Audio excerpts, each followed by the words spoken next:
추석이 가까웠습니다. 밤도 익었습니다. 감도 익어갑니다. 추석하면 떠오르는 구절이죠. 우리 초등학교 시절에 국어 교과서에 있었던 얘기죠. 그죠? 이 추석을 앞에 둔 주일, 부모님의 사랑을 묵상해서 그 부모님의 사랑 속에 담아준 하나님의 큰 은혜를 같이 나누려고 그럽니다. 애지중지라고 하는 사자성어가 있죠. 너무나 사랑하여서 소중하고 귀하게 여긴다라는 말이죠.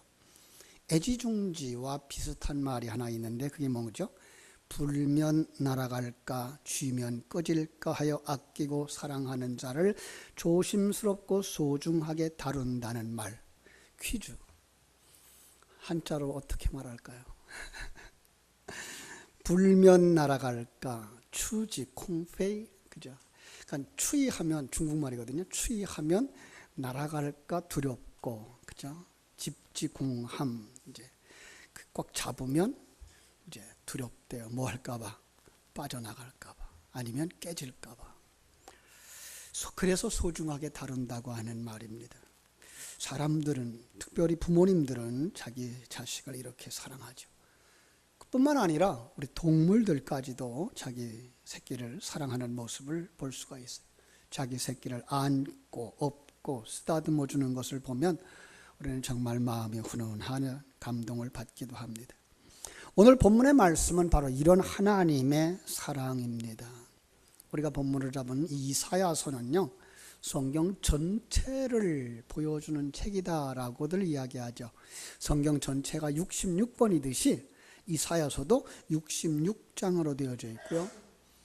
구약이 39권인 것처럼 1장부터 39장까지의 내용이 그들의 그 타락함과 그리고 그들의 그 불행함, 그 속에 율법으로 정죄하는, 그러므로 말미암아 그들이 심판을 받을 수밖에 없는 이야기를 해줍니다. 그런데 뒤쪽에 나오는 27장, 40장에서부터 66장까지의 내용은 신약 성경이 말하는 것처럼 복음의 내용을 이야기해 주고 있습니다. 그래서 그 속에서 메시아이신 예수 그리스도 성자 하나님의 그 사역으로 말미암아 우리가 구원받고 하나님께 영광 돌리는 이야기를 간략하게 이야기해 주는 것을 우리가 볼 수가 있습니다. 그런데 이 이사야서를 언제 썼을까요? 어떤 배경이었을까요? 그들이 바벨론에 포로되어져 갈 때, 그죠? 그 포로되어져 간 그 나라는 어떤 나라예요? 우상 숭배하는 나라.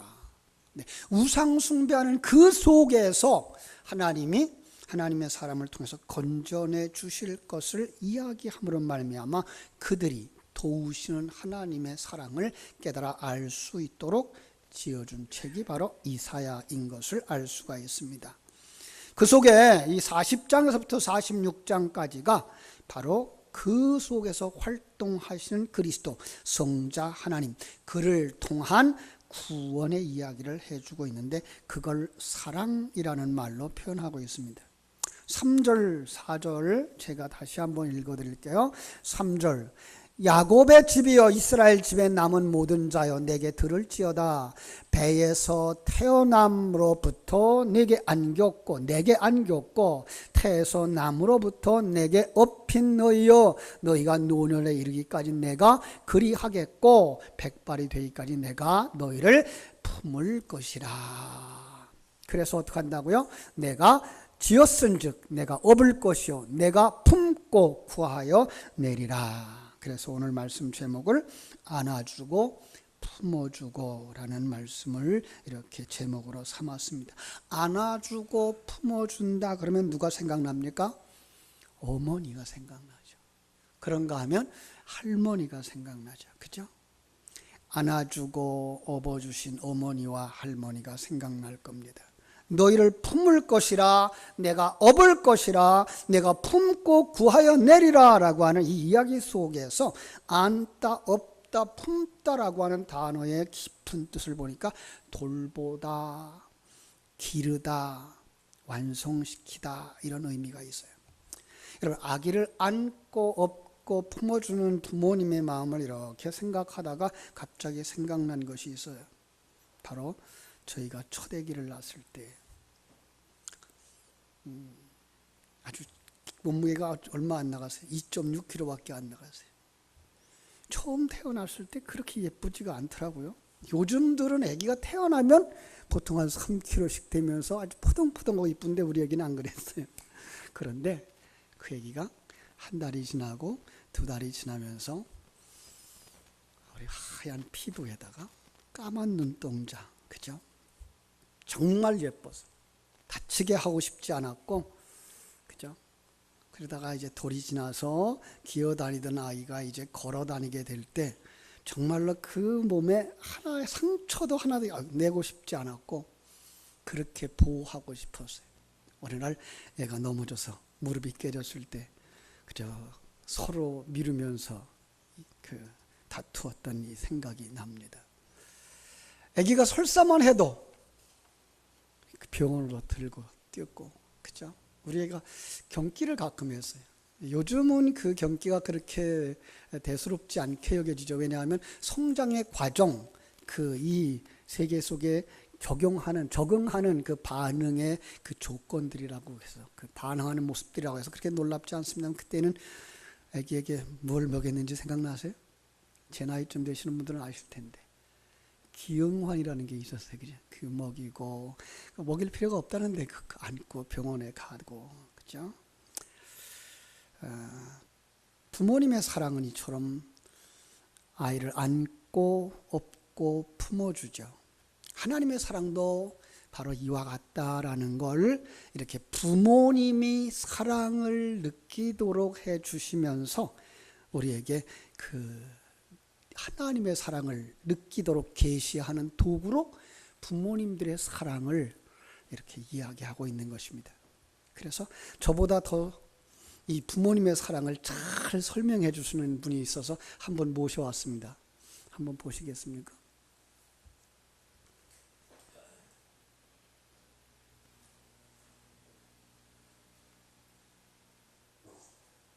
저는 1945년 해방 우리 누나들하고 저하고 일본에서 태어났어요.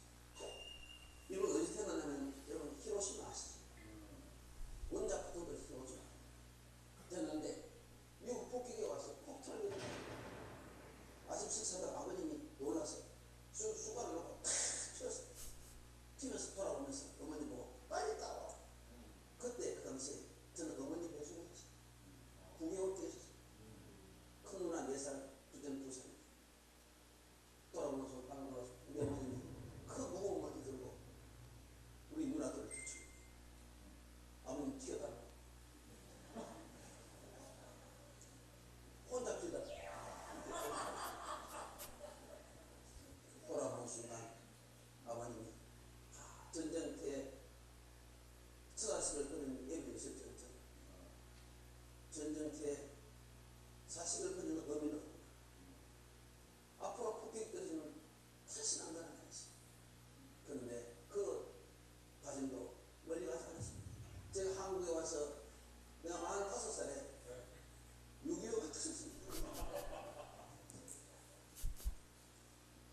손가락 움직였어. 그래서 제가 살았어. 그러니까 수아를 신경 쓰이잖아. 어머님이 자식에 대한 그 가슴 뜨거운 그 사랑. 주가는 세월을 살 수 있어. 어머님의 사랑에는 계속 있지. 부모님의 사랑에 고맙게 잘하십시오. 저는요, 우리 어머님 그렇게 사랑하는 줄 알았어요. 내가 같이 평생까지 살 줄 알았는데 어느 날 어머니 떠나시다.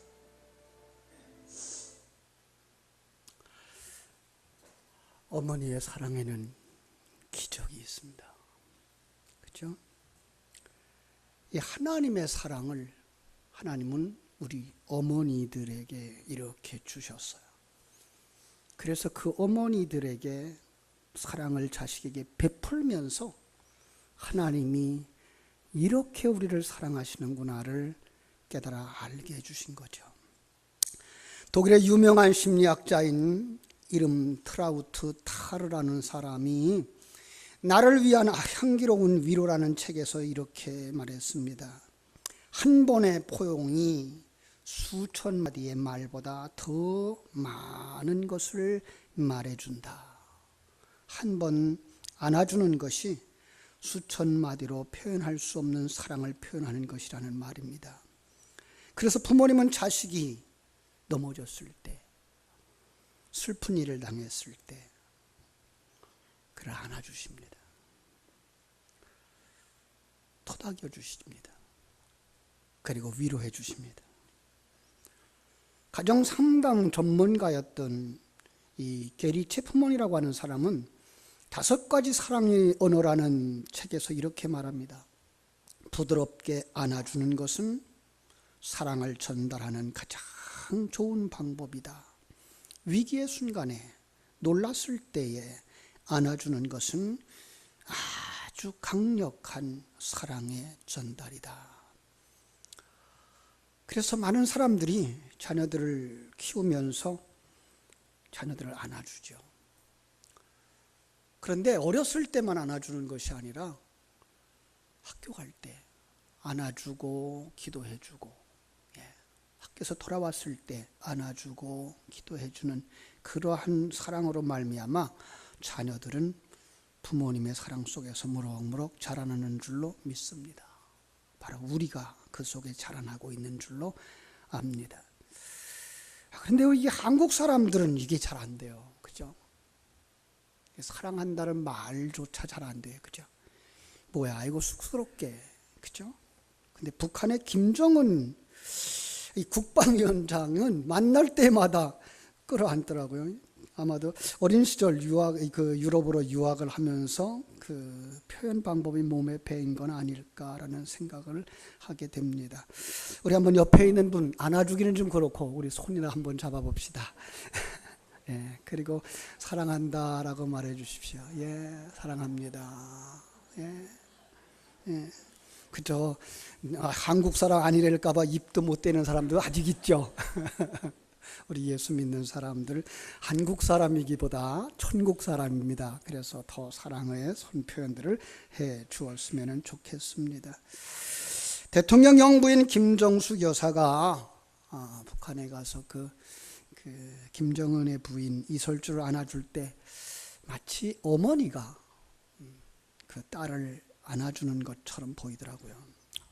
참 진심이었으면 좋겠다라는 생각을 하고 아름다운 열매가 맺어졌으면 좋겠다라는 생각을 합니다. 그래서 정말 서로가 발전하기 위해서 자문해주고 힘을 모아서 든든한 나라로 남북이 통일되어는 나라가 됐으면 하는 생각입니다.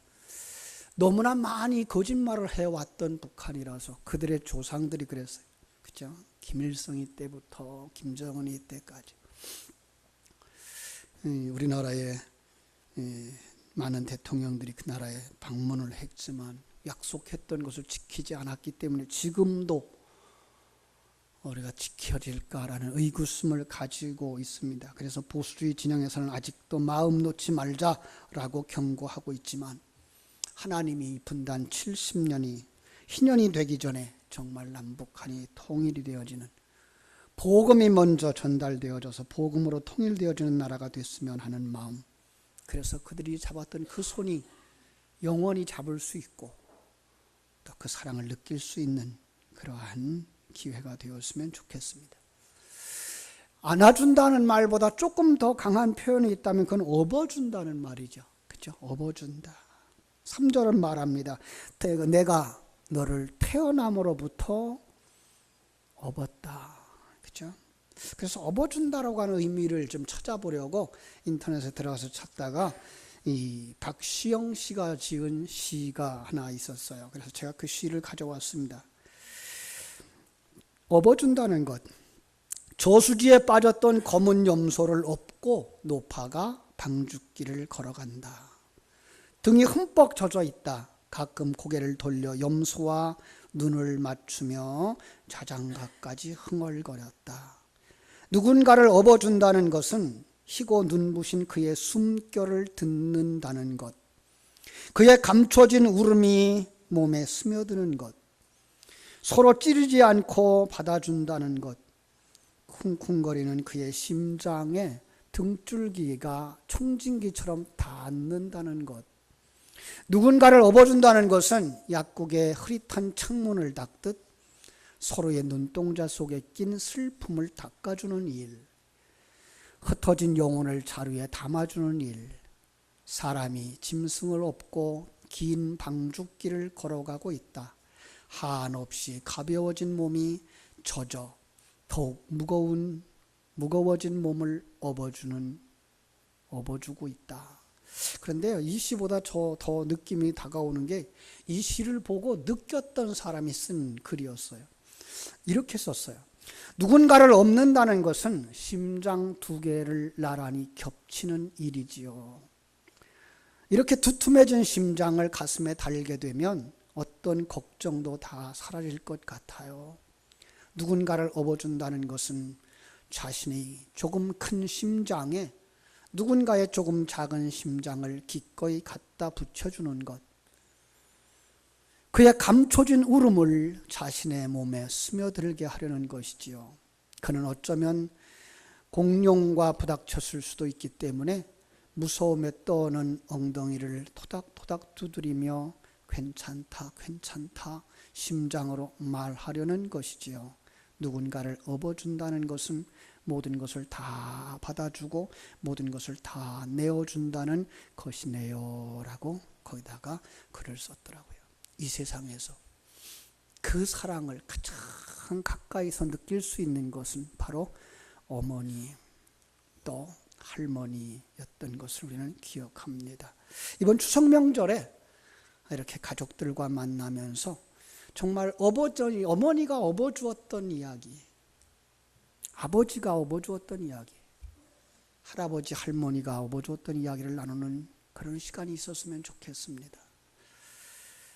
정말 사람들이 이 추석 명절을 통해서 서로 스트레스 받는다 그러는데 예수 믿는 사람들은 그 스트레스가 아니라 정말 이렇게 사랑을 나눔으로써 우리가 한 가족인 것을 더 분명하게 하고 사랑을 나눌 수 있었으면 좋겠습니다.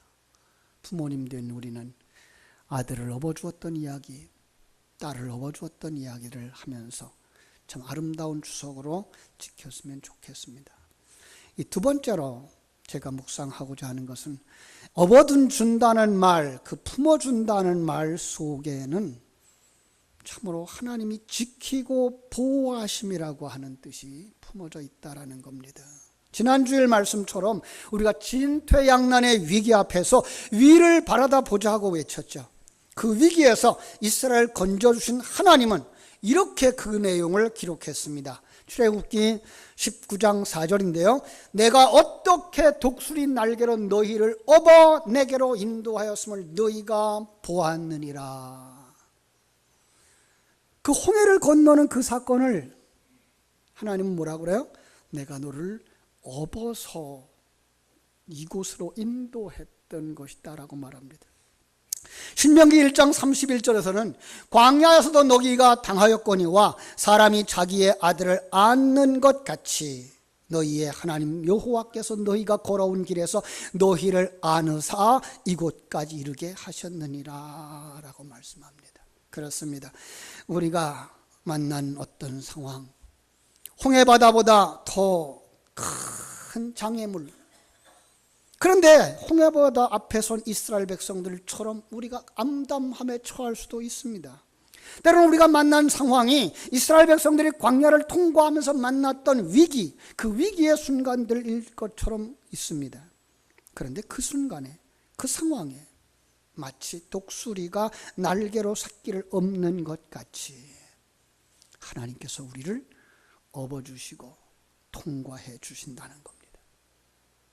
이 이야기를 조금 더 잘 표현한 곳이 있어서 제가 인용을 합니다. 바로 창세기 6장입니다.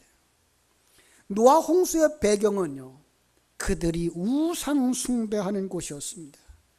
그들이 정말 자기가 중심이 되어져서 남을 해치고 자기 마음대로 해하는 그런 것이었습니다. 성경은 이렇게 이야기합니다. 여호와께서 사람의 죄악이 세상에 가득함과 그의 마음으로 생각하는 모든 계획이 항상 악할 뿐임을 보시고 땅 위에 사람 지으셨음을 한탄하사 마음에 근심하시고 이르시되 내가 창조한 사람을 내가 지면에서 쓸어버리되 사람으로부터 가축과 기는 것과 공중새까지 그리하리니 이는 내가 그것들을 지었음을 한탄함이라. 그래서 어떡합니까? 쓸어버리겠다는 겁니다. 심판하겠다는 겁니다. 지옥에 던져버리겠다는 것입니다. 여러분, 이것이 성경이 처음부터 끝까지 말하는 공의의 하나님입니다. 여러분, 그러면 우리가 들고 나와야 하는 질문이 있습니다. 어떤 질문입니까? 아브라함이 그 질문을 합니다. 아브라함이 소돔과 고모라를 멸망시키겠다고 하는 그 소식을 듣고서 이렇게 질문합니다. 주께서 의인을 악인과 함께 멸하려 하시나이까? 우리 하나님 뭐라고 대답하십니까? 아니, 내가 내 영광을 위하여 지은 자를 쓸어버릴 수는 없지. 그래서 하나님께서 그 속에 중보자 한 사람을 택합니다. 하나님께 은혜 받은 자 노아였습니다. 그리고 그 노아에게 방주를 짓도록 이야기합니다. 방주를 지으면서 그는 이 방주의 목적을 알았기 때문에 나아가서 만나는 사람들마다 이 방주에 들어오라고 권했을 것입니다. 마치 요나처럼 40일이 지나면 니느웨가 무너지리라라고 하는 경고였을 것이고, 사도행전에 나오는 말씀처럼 주 예수를 믿으라 그리하면 너와 내 집이 구원을 얻으리라고 말씀했을 것입니다. 예수를 믿기만 하면, 교회 안에 들어오기만 하면, 방주에 들어오기만 하면 우리 하나님이 안아주시고 품어주시는 줄로 믿습니다. 주님의 품 안에 안긴 자, 방주 안에 들어간 사람은 풍랑 이는 바다가 두렵지 않습니다. 좌우의 홍해의 물벽이 두렵지 않습니다. 하늘에서 쏟아지는 비, 해일, 지진이 무섭지 않습니다. 왜요? 하나님이 안아주시고 하나님이 품어주시기 때문입니다. 여러분, 모래 위에 발자국이라고 하는 시를 아시죠? 짧은 이야기. 어느 날 한 사람이 꿈을 꾸었습니다. 꿈속에서 그는 해변을 주님과 함께 걸어갑니다. 아무도 지난 적이 없는 깨끗한 모래밭, 그 모래 위에 새겨진 두 사람의 발자국을 돌이켜봅니다. 하나는 주님의 것, 하나는 그의 것.